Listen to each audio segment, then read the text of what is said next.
Hello and welcome to the Dynamo Football Book Club. My name's Alistair Bond and I'm joined by my co-host Johnny Coughlin. This week we are doing Man of the People, Reboot by Michael Owen. It's gone. It's Owen. He could be away here. Michael Owen. He's got goals with him, but it's still Owen. Oh, what a goal! This 18-year-old has electrified the world. It's a wonderful goal. Johnny, your voice is nearly as nice as Sean Dyche's. Hello, Al. He talks like that, doesn't he? I was just saying to you before the pod, during Ange's tenure at Forest, I literally have consumed no football media whatsoever. He killed me inside. But ding dong, the fucking Australian witch is dead with his lies, his life. We've got a horrible orange fucking sack of gravel, and here we go. Lovely stuff. Well, it was a nice start, wasn't it? Oh, I mean, it was magical. It was a magical night, Johnny. A magical night.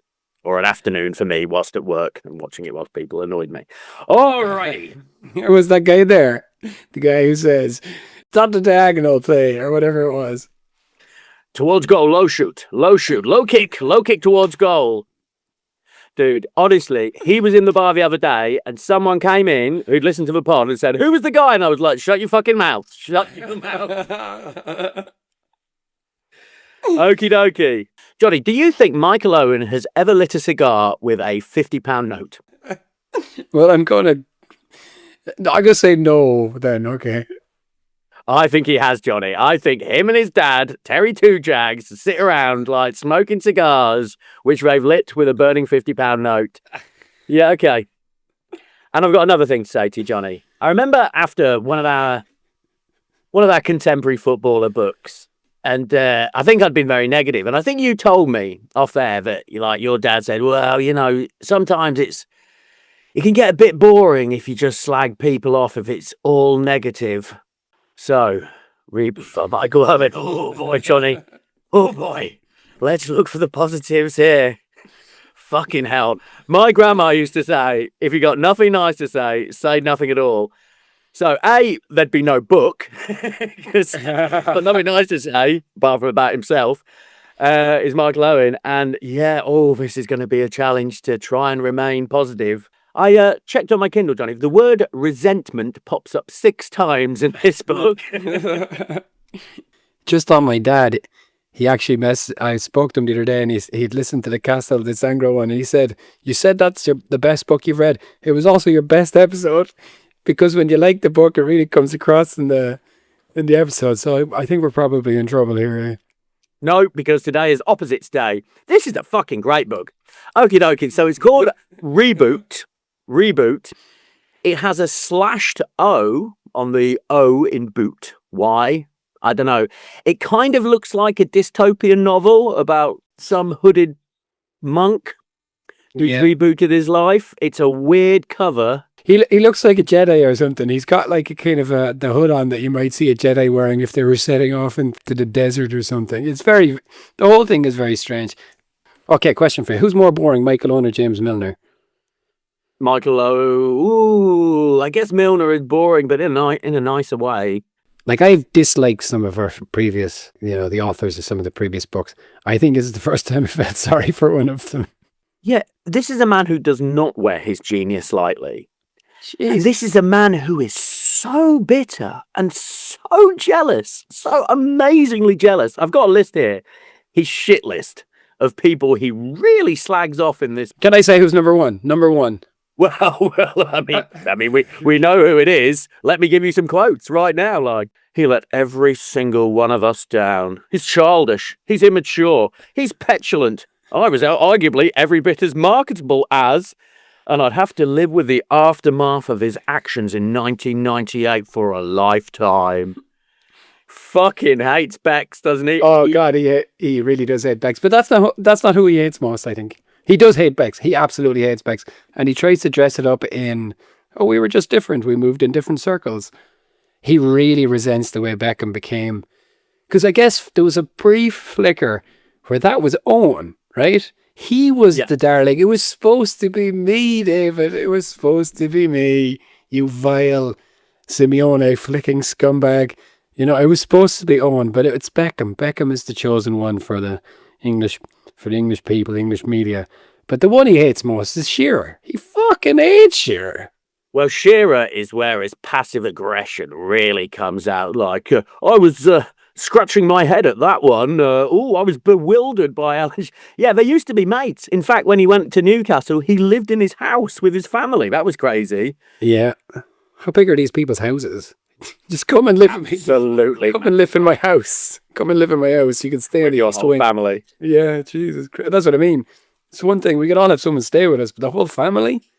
Unlike Milner, Owen is boring as an individual, but there is something interesting there because there's something funny going on with Owen. Obviously, now we live in a world where people understand there's a lot more kind of...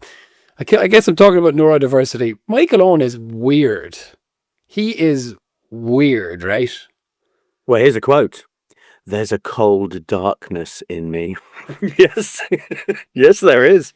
Yeah. And I just wonder if he had just leaned, you know, if he had a different publicist and he'd leaned more into the darkness and the arrogance, because he tries to be this white bread, blue-eyed boy type character, but he's so fundamentally not. And then on the one hand, he's really, really arrogant. And then he is the world's biggest teacher's pet at the same time. If a manager had asked him to do anything, he would have done it, right?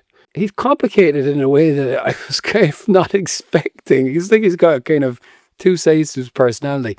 I think his dad did a real number on him or something. That guy really, it really seems like he wanted to impress his dad in a way that goes maybe beyond the norm. We all want to do that on some level, but I think he was carrying a lot of responsibilities on his shoulders when he was very, very young.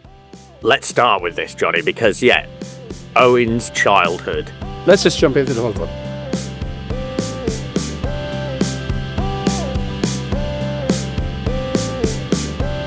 Reboot. So first of all, there's a foreword. His dad gives the foreword. There's about 20 forwards. And I was thinking right from the start, here is an insecure individual. It's like testimonials for a product or something, you know. There's about 8. Ferguson, Jamie Carragher, one of his agent, I guess, his dad, his own dad. Yeah, other noted weirdo, Glenn Hoddle. The first person to like Glenn Hoddle as well. I know, which says a lot. And Carragher, he always leans on Carragher. There's a bit where he's, Carragher is my friend. I really, really value him. And there's a bit later in the book where they say Benitez came in and switched up all the rooming and things. And now Jamie Carragher wouldn't be my roommate. And that sucked. And it's behind the scenes, Jamie Carragher was whispering in Benitez's ears, can I get a new roommate? But just don't tell Michael. Just don't tell him. Because he didn't want to sit with fucking Michael Owen, the absolute nearest to a psychopath we've come across. Is a little bit. There is something to him, right? There is something very, very. Yeah, it's very hard to put your finger on it. And as much as I expected to find this book very boring, and it is boring, there is something oddly interesting about Michael Owen because he's so odd. I mean, he's so... All right, so let's get it. So the chapter 1 is called Wired Differently. No fucking shit, Michael. Yeah, well, there you go. That's what he should have called the book. Right from the get-go, he talks about his childhood meal times. And Michael was a very promising footballer. He had two brothers and a sister. Terry and Paul are the brothers.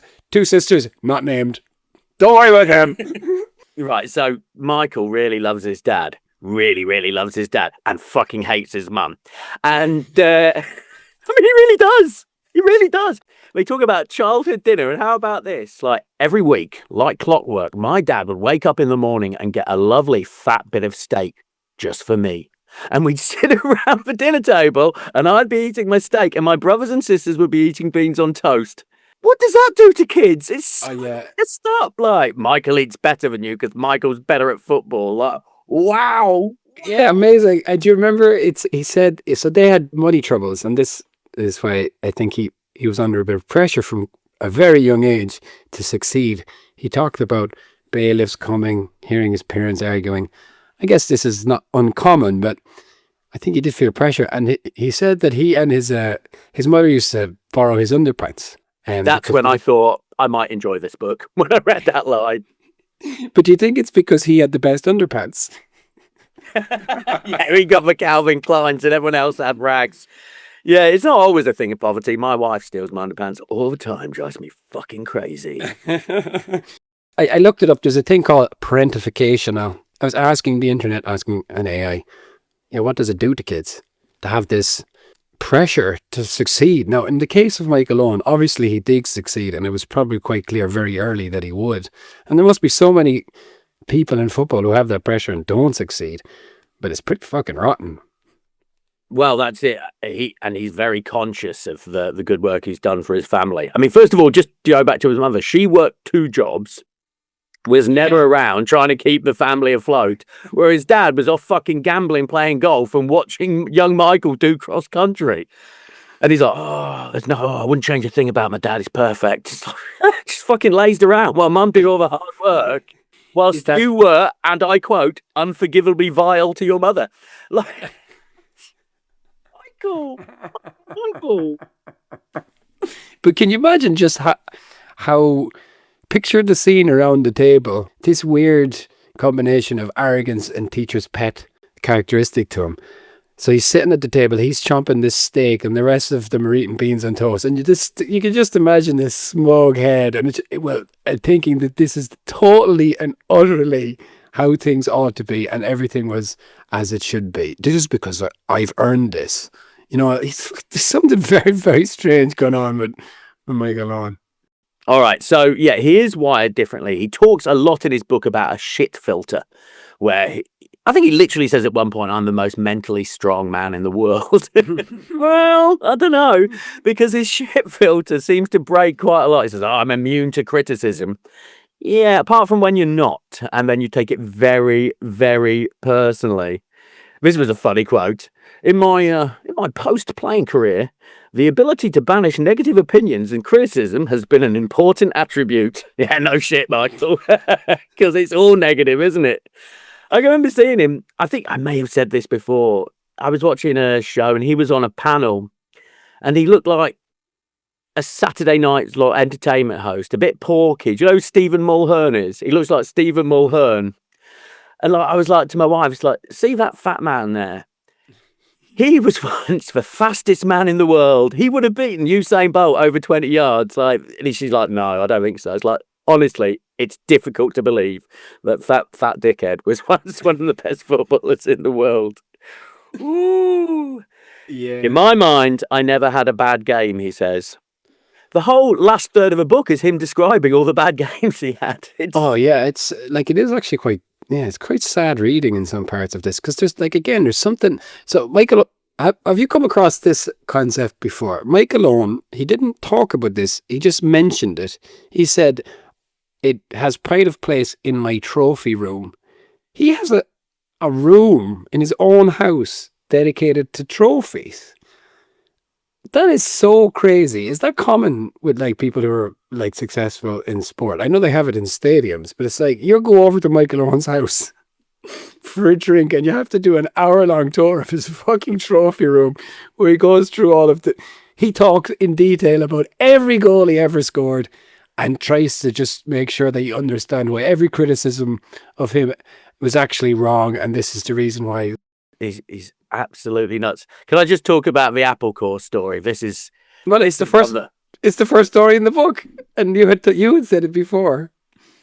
Yeah, well, he does it. He brings it up again, and he's like, I'd sit in my living room eating an apple core, and I'd have the bravery to throw it in the bin. And I knew if I missed, my fucking evil mother would have a go at me and bollock me. But I had the bravery to throw it anywhere. And old Terry Two Jags, my dad, he'd look on nodding approvingly. That's it. Push the boundaries, Michael. I mean, is that what he thinks bravery is? Throwing an apple core in a bin? I mean, he's redefined the word loyalty later in the book, so maybe bravery is something else. I should receive a St. George's Cross for this, despite the attentions of my mother. There's something that dynamic. His dad is looking on at him, encouraging him. Why are you encouraging him, Terry? As a youngster, I would take out my frustrations on my mother verbally. Oh, lovely lad. Lovely lad. Nice kid. One more about his dad. So Terry, and you mentioned bailiffs earlier, and he's like, well, now my dad has 2 Jaguars, and people on the estate call him Terry Two Jags. We still laugh about it. It's like, what do you laugh about, Michael? Dad, do you remember when you were poor, but I made you rich? It's funny, isn't it? Oh, mate. Oh, you horrible man. Horrible man. Do you think Owen is happy with his career?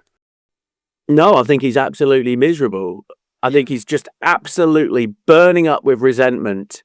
Yeah. There was one thing where he says, it's very David Brent. It's like, I prefer tangible things, trophies I can touch, like a League Cup win, as opposed to like this strange concept of playing at an elevated level. Because you didn't play much Champions League, did you, Michael? And you never won a big competition. He didn't really want to anyway. It's like David Brent. Oh, I prefer a flan. I prefer a League Cup to actually playing in the Champions League because, why? Because I don't have any Champions League experience. But he is Brentish. He is Brentish. And I remember, I went back and redid the sound on the Zlatan episode recently.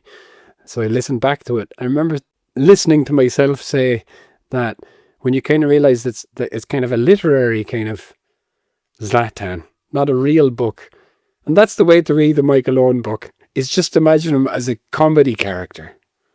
And then it reads quite well. It's actually quite an enjoyable book. Because there is something very Brentish or Partridgey or whatever it is about Michael Owen. He's just not all there, I think, Michael. No, he's not there. He has absolutely... he finds it very, very difficult to relate to the common man. With the gambling. There's a spell with England where he talk about in the World Cup. It's like, the press, after our disastrous World Cup failure, the press decided to focus on our gambling. Well, they picked up on the idea I had a £30,000 debt with Kieran Dyer. What they don't realise is that's like £20 to the man on the street. £30,000 to me. It's like, Michael, shut your fucking mouth, like somewhere Ashley Cole is going, thank you very much, make me look better. Like, he's so awful. He's like, my brother, he only earns £300 a week, the loser, but he thinks nothing of gambling 50 quid of that. Yeah, that's a problem, Michael. That's a problem to. It's not admirable. That's not relatable. You've all got gambling addiction. There's a kind of a certain constituency in football that Owen has a real hatred towards. Who would you say that is? The journalists. Well, even more so than that, it's fans. He really hates football fans. Badge loyalty and badge blindness and stuff like this. Well, yes, being a football fan is what you're talking about there, Michael. That's like what keeps this whole fucking thing going. And he keeps saying what fans don't understand this, fans don't understand that. And obviously footballers do say that fans don't understand certain things, but they're usually talking about the way the game is played. And he's the Newcastle fans, blindly delusional. Manchester United fans, I'm sure there's some decent people among them. Real Madrid fans, they don't really create an atmosphere, so I couldn't really be bothered to play for them. It's only Liverpool fans. It's Liverpool fans' love he wants, and it's Liverpool fans' love he's never, ever going to get. He's like, I'm not one of those old pros who hangs around his old club, looking for handouts. That's pathetic. It's like, they don't want you there, Michael. Nobody loves you. Nobody. Not even your wife or your mum. So whatever hatred he has for his mother, he seems to have transferred to his wife because he blames her for the kind of whole breakdown of the Real Madrid thing, you know? Oh, the Real Madrid thing. Right, well, we'll get to that. Okay, let's try and keep it reasonably linear, but we don't have to go through every kick. Essentially, that's what he does in the book, right? He goes through every single kick. Okay, Michael Owen, he is a generational prodigy, a generational talent. And he has done everything by the age of 22. And sadly for Michael, nothing since. So I think he has this combination of very unusual characteristics. Obviously, in terms of sporting characteristics, he's just phenomenal. He's got this speed and he can finish and this kind of thing. Then he's got the bravery to throw the apple in the bin despite his cruel mother looking on. He's insanely arrogant. And fair enough, I guess he should be and you would be, I guess, if you're this good at sport. But then I think he would just do whatever he is told, and think his father has kind of like bludgeoned out part of his ability to think for himself, and he will just do whatever his dad has kind of programmed him to do to succeed at football. I think that's kind of where we are with Beckham, young Owen. And then somewhere in the back of his mind is this crushing anxiety that if he fails, his whole family's going to fall apart. That's young Michael. A lot of pressure. But he doesn't feel it because he's the most mentally strong man in the world. Apart from he does feel it all the time. So off to Liverpool. This is who he's always wanted to play for, although apparently he was an Everton fan as a kid. Man City tried to bribe his father. His father obviously would have taken the money, but then went to Liverpool and said, "Look, unless you match this, Michael will be going to Man City." And obviously Man City at the time were not the Man City they are now. So Terry Two Jags got the first job he had for about 20 years as a scout for Liverpool. Which means he had to do absolutely nothing on £25,000 a year, and all he had to do was sit there and be Michael's dad. Ooh. So what happened at Liverpool? So, just to say, his dad was a professional footballer, right? He played for Everton. I think he played one game for Everton, I checked. And he played for Chester, and he played in non-league. Yeah. All right, so he's at Liverpool. There's, as you say, you talk about the worst part of football autobiographies is long, detailed descriptions of goals. Well, Johnny, this has got it in spades, hasn't it? Blimey, the goals against Germany and the 5-1. I'll tell you what, Johnny, I often think that like Irish and Scottish people are overly hard on England fans. But I got it with this. Blimey, the 5-1 Germany, that's like a whole chapter. One fucking game where we had a decent win and then fucked up the World Cup a year later. And he's like, oh, mate, go on and on and on. Oh, it's so tedious. Well, the goal in Argentina got a whole chapter. A whole chapter for a goal. Well, the goal against Man City when he played for Man United, that was also like a whole chapter. Wasn't it like he just tucked it in from a yard away? But the description of it, like, I had the awareness to pull back at this moment. Like, I knew Giggsy would be looking for me. Like, oh, blimey. Loves Giggsy, doesn't he? That's another wrong one that he really likes. Really likes Giggsy. Can I just throw in a couple of other people who he doesn't like? Because it's the most fun part of every book, I really think, is who they like. That's what you want. It's the grudges and why. Here's one. Temporary England manager Howard Wilkinson. What the fuck did Howard Wilkinson do to him? Like honestly, it's crazy. Like, it just absolutely decimates him. He was in charge for like 2 games. He said something like, "Oh, Michael, I want you to play it. Oh, I was scratching my head there. I was bewildered. Or you didn't see me. I'm a world-class forward. Like, why is he having me playing the 10%? Just." Is another person. He doesn't hate this person, but Darius Vassell is just a spineless slug. Is just a spineless worm wriggling on the floor. He has no self-respect. He has no bravery. He has no courage. Darius Vassell should be ashamed of himself. Just really wild. Like, just really get stuck into him. He took the 6th penalty in a shooter. Well, if that was me, I would have been braver. But Darius isn't built like that. Oh, no. Really, really horrible. He absolutely humiliates Gaza in one of 2 interesting stories in the book. This was interesting. So when he was at Real Madrid, he was at the training ground and someone came up to him and said, "Oh, Senor Owen, there is a friend to see." Oh, he's not French. "Mr. Owen, there is a friend to see you." And he pops out. Who's his friend? Gaza had turned up at the Real Madrid training ground with his boots, thinking he might get game. But even then, Michael is so awful about that. He's like, "Oh, it was obviously very, very embarrassing. I popped off, and when I returned, Gaza had gone. I've never mentioned it again." So, this is an arm around the shoulder time, isn't it? Like, "Gaza, what are you doing here, lad? What are you doing here at the Bernabeu? What are you here? Come on, let's go and get you a nice cup of tea." But really humiliating. But that's quite a good story, wasn't it? It's a brilliant story, but like it's the kind of story that most people wouldn't put in their book. No, because it really humiliates Gaza for no reason at all. If someone just came, like, okay, Owen has done the draft, you could just see him there, his tongue sticking out the side of his mouth as he's writing this with his pen and paper. And then they're like, "You know, Michael, Gaza might not really like that story." So you can just imagine Owen being like, "Oh, do you reckon?" Like, he just doesn't seem just seems to be something missing, like basic empathy or something. That like he does, which is obviously a psychopathic trait. Michael Owen has it.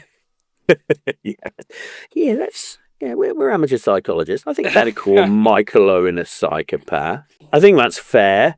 Another one who gets it is Keegan. Like Keegan, he just thinks he's a blithering idiot. And it's the sort of thing he's like, oh, Keegan wasn't very good. Stephen Gerrard thought so too, and Jamie Carragher. Like he always does that. If he says something negative, he always has one of his Liverpool mates to back him up. See, just like me, Stephen Gerrard, we're friends. I thought of Keegan because I guess Owen and Keegan are similar characters in a way. You know, these, plucky underdog types, small, playing for Liverpool, all the rest of it. They're similar. They're similar stories in a way.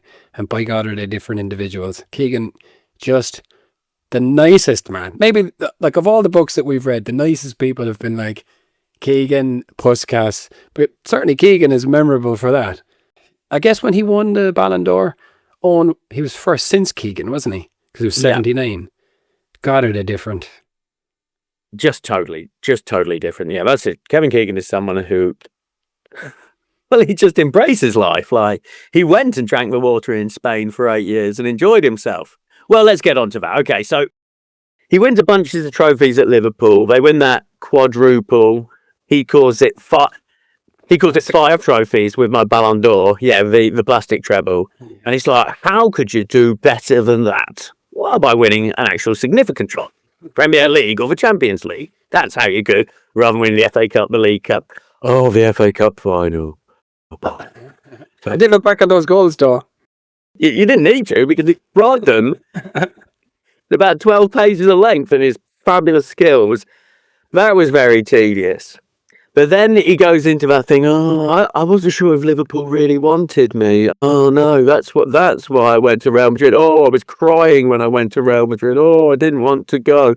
Why couldn't I be like Ian Rush? He does that like, Ian Rush went to Juventus and then he came back to Liverpool and the fans still liked him. Well, that's because Liverpool couldn't play in European competition at the time and he wanted to test himself at the highest level. What did you want to do, Michael? He wanted to go off and try and be as big a celebrity as David Beckham. He's always like, why do people see me as more rugged? I would have got better endorsements. Here's a quote it's like, people don't understand what an arsehole I really am. This is a quote. He's referring to the under-18 Euros. I had just hit an Italian player during a game, which was my style at the time. That was my style of time. I go around hitting Italian lads. When I was under 18, I just hit a lot of Italians. That was my style at the time. People don't realise how rugged and tough I am. I'm a tough guy. No. The other thing about Owen is he was a practical joker. And one of the practical jokes, he said, so way further down in his career, he and Nicky Butt played head tennis against Keegan and Terry McDermott, and they lost. And then they paid them, but they paid them £200 in penny coins.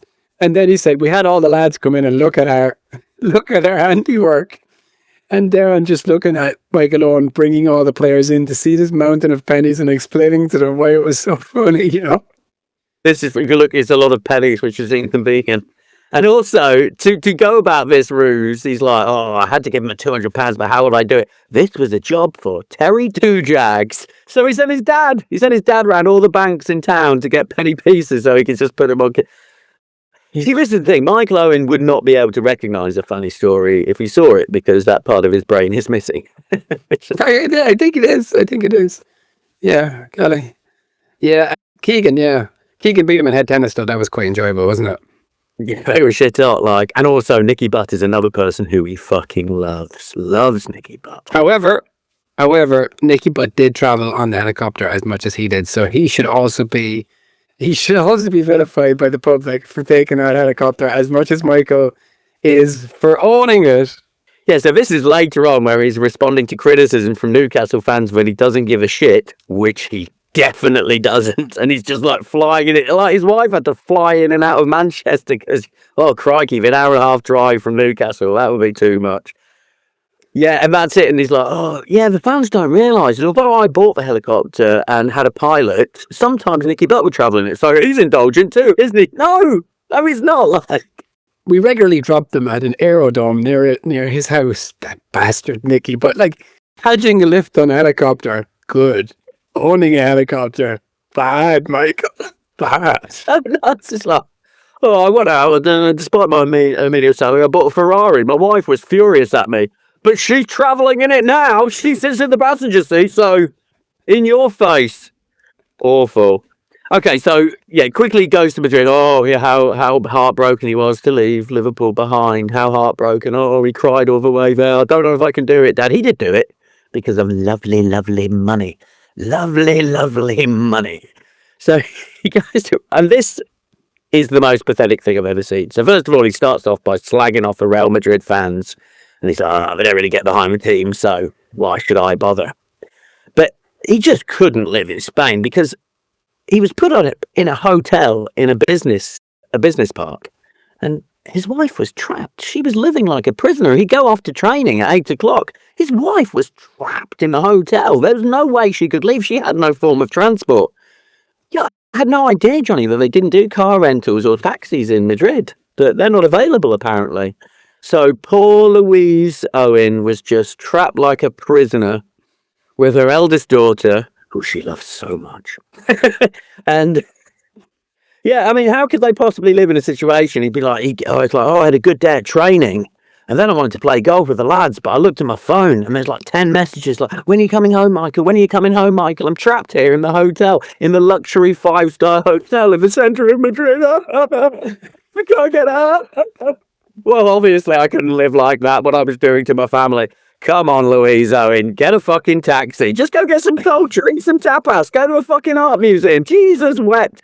You can do something. Oh, there's nothing. She was just trapped in a room. Yeah, and he says I'd go to training, and Louise and the baby would be waiting on the steps when I came back from training, and sometimes I would go for golf as well. Sorry, Louise, I'm going to be 5 hours late. What could she do, Johnny? But that's why they left, right? At least that's what he says. And also because he was an also-rat at Real Madrid, he simply wasn't good enough. Who did he have in front of him? He had like Ronaldo in front of him, like fat Ronaldo. Raul. Raul and Morientes. Yeah. Yeah, I mean, you're not getting in that team, you fucking... But then you mentioned in one of the previous episodes where he had this kind of spat with someone on Twitter where someone had said who was better, Rooney or Owen, and then he explained, or who's a better, whatever age, or whatever, and Owen explains at length why this is.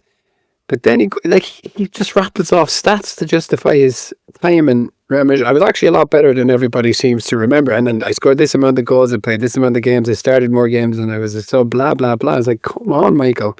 Have you ever come across someone who's so successful and yet so ashamed of their failures in life as this guy? No, I mean, the insecurity as well, despite his mental strength.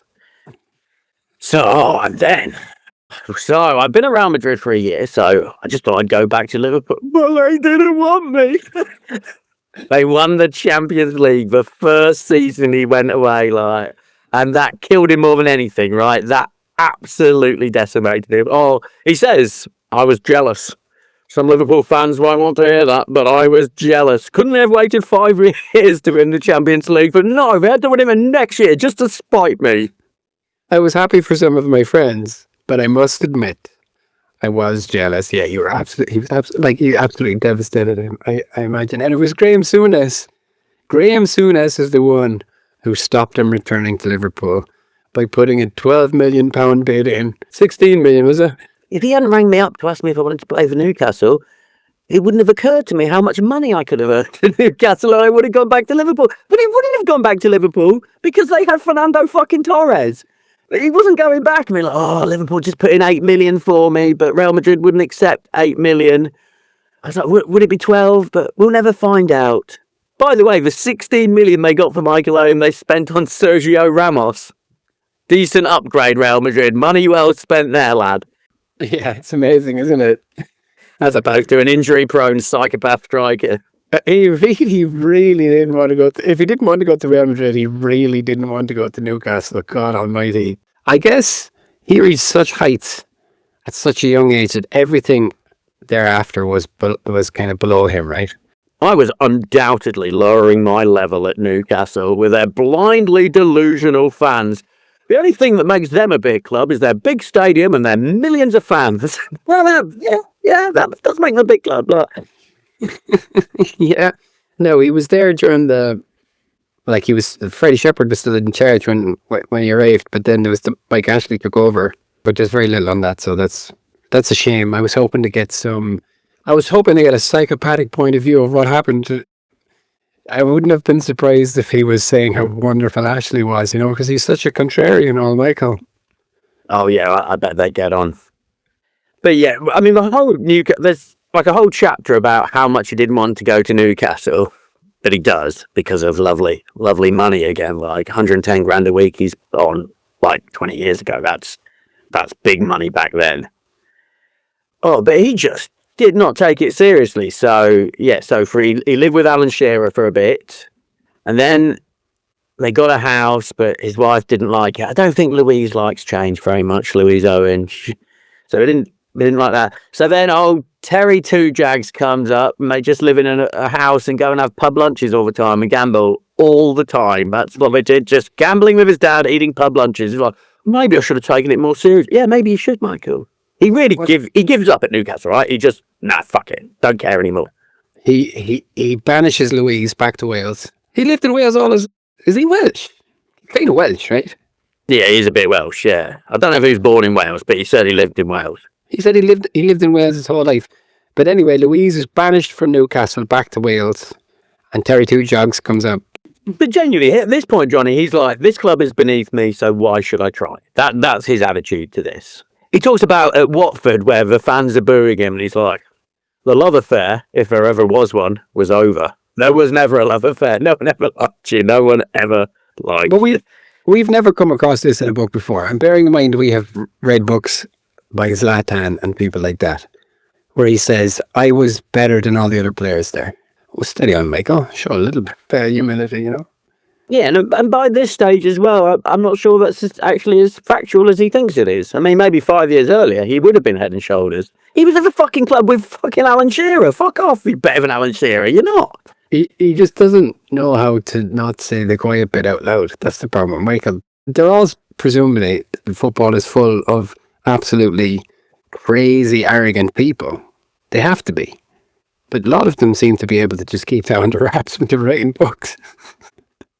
Yeah, did no one just stop it? I just think that everyone, they enable him, right? Terry Two Jags like, that's right, at last.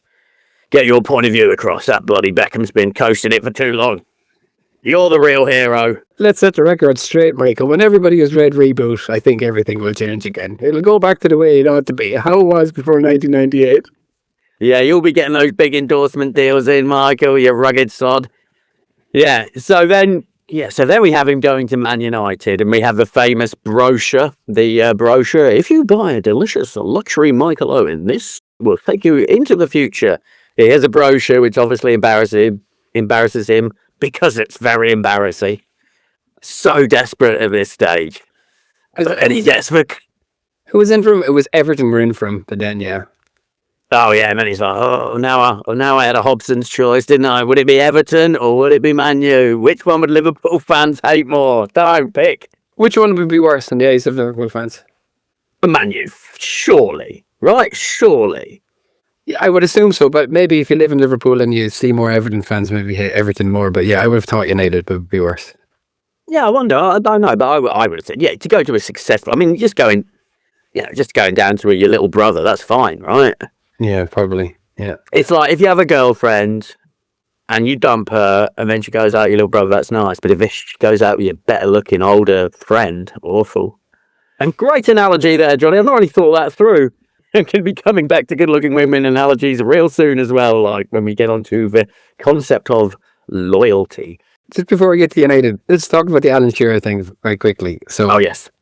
Shearer famously was in charge for, was it 9 games? He's kind of a Postecoglou kind of character. He wasn't there for very long, and his record was slightly better than Postecoglou's. But Owen says that Shearer was bigger than the club.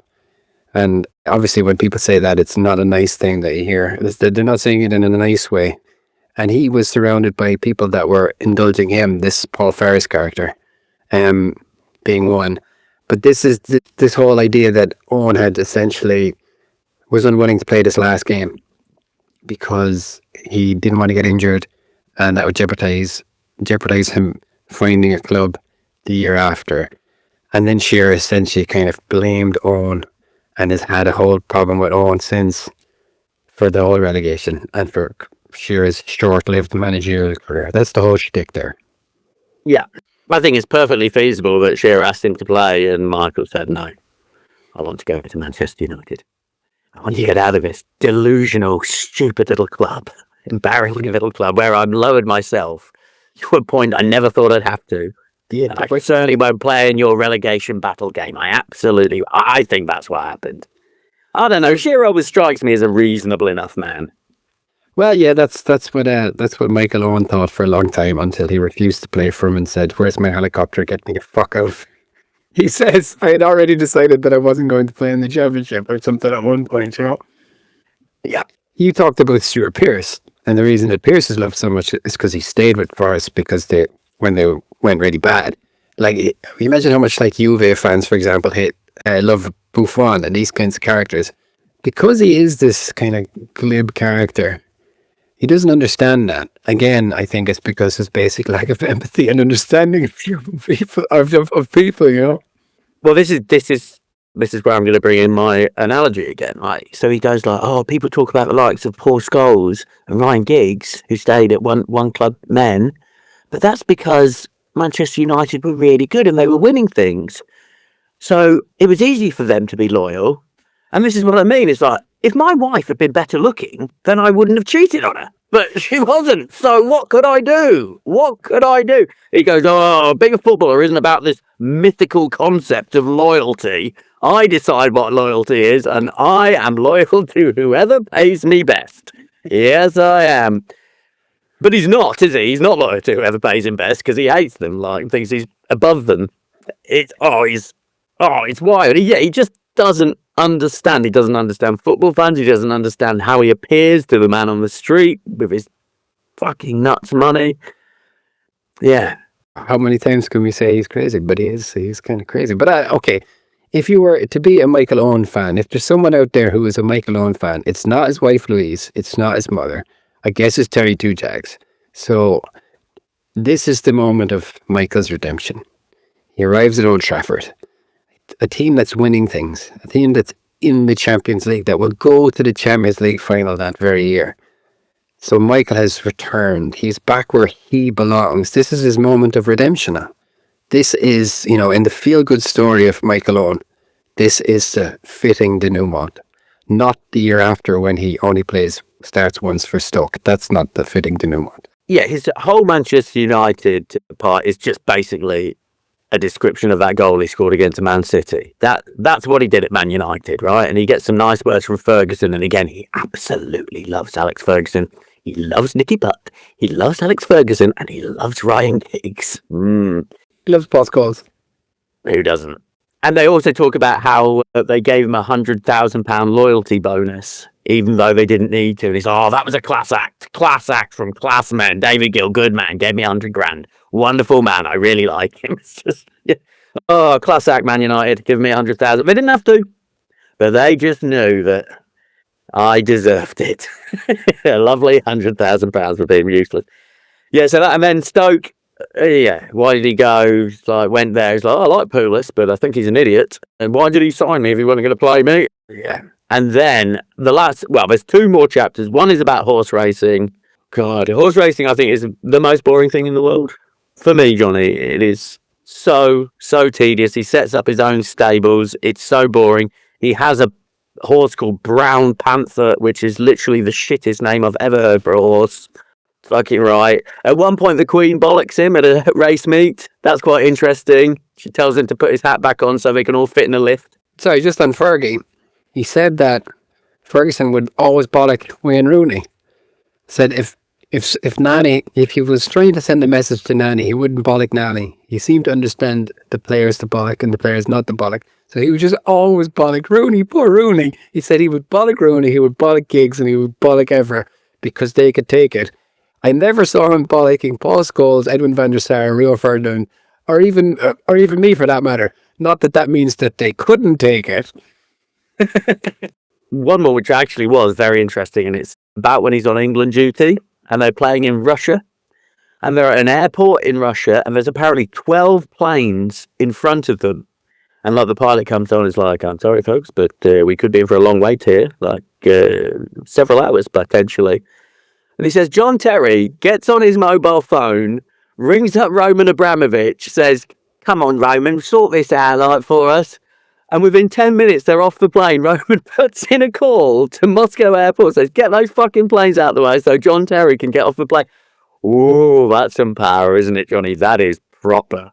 Yeah, do you remember back in the day when those guys were playing, and then during the summer you'd see pictures of them on Abramovich's presumably impounded now yacht? Remember those pictures? Yeah, they used to like John Terry and Lampard used to holiday on Abramovich's yacht every summer, right? It was a ride. You get the impression with Abramovich, he was such a fan. He'd be like, Mr. Abramovich, we've got a call from Putin. No time. We've got a call from Wayne Bridge. Oh, give it here. Okay. Hi, Wayne. That was interesting. And the last chapter is called, I think, Looking for Help, Seeking Help, Getting Help. Maybe it's Getting Help. And it's about how he sought psychological help so he could stop being so fucking awful to his wife and mum. Apparently, he was in Dubai and he was just picking on Louise and he just couldn't stop himself. And in fairness to him, this is the one bit I was like, well, good for you, Michael, for recognising that you're a total arsehole and trying to do something about that. That was the one redeeming thing in the whole book, I thought. Just where he's like, I realised I was so vile to my... But yeah, there's a very specific thing where he says, I wouldn't leave my wife alone about her relationship with her eldest daughter. And that's so specific. It really sounds unpleasant, right? Oh, Louise, you only love it. Just, yeah, I can imagine that was a thing. And I think she probably said, Michael, you have to put that in the book. If you're being honest about yourself, you have to put that in the book. It just seems so specifically unpleasant.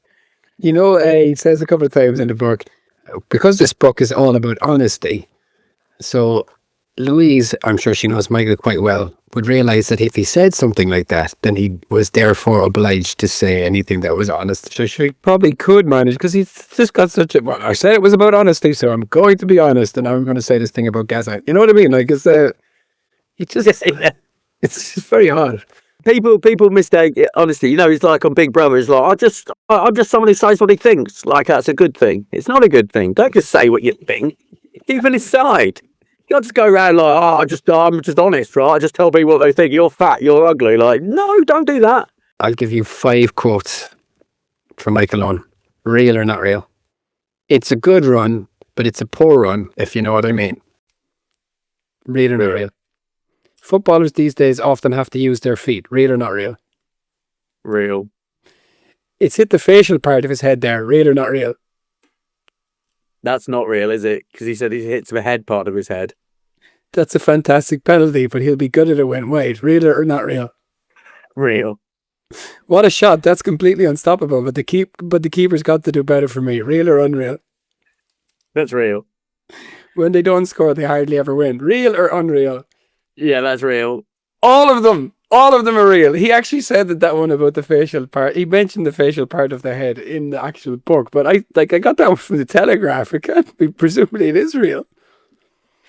Oh yeah, he didn't want to be a co-commentator. He thought that was beneath him. He prefers the studio work. Oh, unfortunately, viewers don't agree. The term he kept you. What I really needed to do was establish a visual rapport with the audience.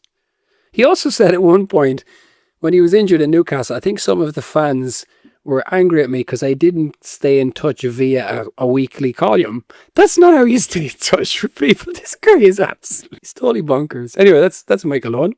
Yeah, it is. And he says, the very last chapter in the book, he's like, my son came up to me and said, Dad, were you any good at football? And he whipped out Pro Evo 2008 cover. And look, there's me and Ronaldo on the cover. There you go, son. I was pretty good. Like, that's what he got to show for it, the cover of Pro Evo. Yeah, it's like, I remember hearing about Tiger Woods when he was kind of really in his nadir, and his kids were like, didn't really know anything about him. And they were like, you're actually quite good at golf. Woods says this in a kind of a self-effacing way, of course. Michael Owen just wouldn't be able to. It's like, if the son came up and he asked me if I was good at football, and then I subjected him to a 3-hour-long description of every goal I ever scored for every team I ever played for, you know. I won the Ballon d'Or. Come to my trophy room, son.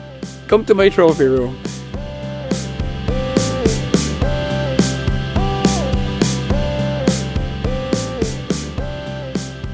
How do you want to rate this book?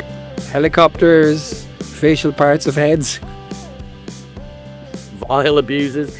No, well, let's go helicopters. I think it's a 3.5 helicopter book. I did actually rattle through it, and yeah, there are tedious parts where he describes at length his most important goals. I must say, he describes at length his most famous goals. You all know them, so why am I reading about them? Like, I know what the goal against Argentina looks like. I know. Yeah. And I got to say, at that time, my God, I mean, I thought he was going to be the greatest player in the world. I really did. But well, so did he. Yeah, amazingly, as weird as Michael Owen is, this is not the worst book we've read. No. I would say I would give it 3 helicopters in keeping with my slightly harder, slightly tougher ratings than you. But yeah, I didn't think this was terrible. On some of them you're like, fuck, this is a real grind to get through some of them. But I didn't feel like that about this. It didn't feel like a grind. And in a way, if you can kind of shift your view of Owen, it is entertaining in many parts. Well, I genuinely think this is one of the books which does give us the greatest insight to the man. Yes. I really do feel I know Michael Owen better. I started this book thinking maybe I will like him more. I don't, but I do feel like I know him better. I really feel I know who Michael Owen is now. But I did feel a bit sorry for him because he's just so. He's an unhappy guy. Yes, I think he is unhappy. You know, for all that he's achieved. Like if you look at Crouch and the kind of person that Crouch projects, you may or may not like him, but he seems like a happy guy. And he has achieved a fraction of what Michael Owen has achieved. And maybe it's a question of expectation. Crouch didn't expect that. And Owen did expect more, and it didn't go the way he expected. He rightly expected it to go after he scored that goal in Argentina. But fundamentally, it's just about who they are as individuals, isn't it? Yeah. Anecdotally, Johnny, I had a message about a month ago from an old friend of mine who now lives in Australia. And for some reason, he met Michael Owen in a shopping mall. Like there was a meet and greet. For some reason, I can't imagine why this lad would have met Michael, and he probably explains it. But he said he was really, really nice. So there you go. Just a bit of a counterbalance. He said when he met him in person at a promotional thing, he was genuinely very, very nice. And he sent me a photograph of him with him. And like, my friend is looking like a fucking idiot doing a stupid face, but Michael is just standing there smiling pleasantly. So, you know, he says this is the reboot. He is a nicer person than he used to be. So, although that same new nice person did indeed write this book, so I don't think he is that much nicer. I'm much nicer now, he says, as he opens a provincial shopping mall in Australia and then goes home to his hotel room and turns on the television to see David Beckham having lunch with the king or something like that. He must be absolutely fucking horrified all of the time. I'm a much nicer person now, unless I see Darius Purcell, and I'll just explain to him how he has no spine and shouldn't. Just kill yourself, Darius. You've got no honour. You've got no honour. Yeah, so Michael Owen. Yeah, it's a pretty good book, actually. I mean, no one likes Michael Owen, so I don't really know who the audience is. It's not Liverpool fans, it's not Man United fans, it's certainly not Newcastle fans, and it's not England fans. But if you want to see inside the mind of a man with cold darkness inside him, this is your book. Here he is. It's the footballer's equivalent of American Psycho, yeah. Yeah, in another timeline, he poisoned people. All right, well, thank you very much, Al. Yeah, thank you, Johnny. Who have we got next? Dennis Wise. Is Michael Owen worse than Dennis Wise? We'll soon find out. Yeah. I think I might have said this before, but I watched it recently. It's Alan Partridge. He's on his My Time show, and he's like, it's the best segue ever. And he's like, oh, that man got through again on the chat line, and people don't realise, but he is actually a very unpleasant man. Just like Jamiroquai when he goes to play Jamiroquai. And yeah, so I think and from one very unpleasant man to another very unpleasant man. Dennis Wise, although different reputation, very different. Yeah, so for our 50th anniversary, we're doing one of the famous, most unpleasant man in English football, Dennis Wise. 50th episode, 50th anniversary, God almighty. Yeah, it's going to work one day, Johnny. Doing it 50 years. Yeah, 50th episode is Dennis Wise. And next week we have a father and son draft. Is that right, Johnny? The greatest footballing sons. Yes, Michael Owen. Alrighty, let's do it. All right. Thank you very much indeed, Johnny. Yeah, if you enjoy our podcast, please write us a review on Apple Podcast or Spotify. Recommend us to your friends. God bless you. And any 5-star review would be absolutely wonderful. Thanks very much, Johnny. I'll see you next week. Thank you, Al. You know, everything was a challenge. I'd eat an apple in the, you know, watching the TV at night, and the bin would be by the TV, you know, 6 meters away or whatever it was. And well, I would just do it. I had the bravery to miss, and for there to be a stain on the wallpaper, and my mum to absolutely scream at me and send me upstairs. I wasn't cocky at all, but the next day I'd do the same, and I'd be bump, and it'd go right in the middle, and my dad would give me a nod of approval, and my mum would be seething but couldn't say anything because it went in. And that confidence, that sort of daring, that nod of approval.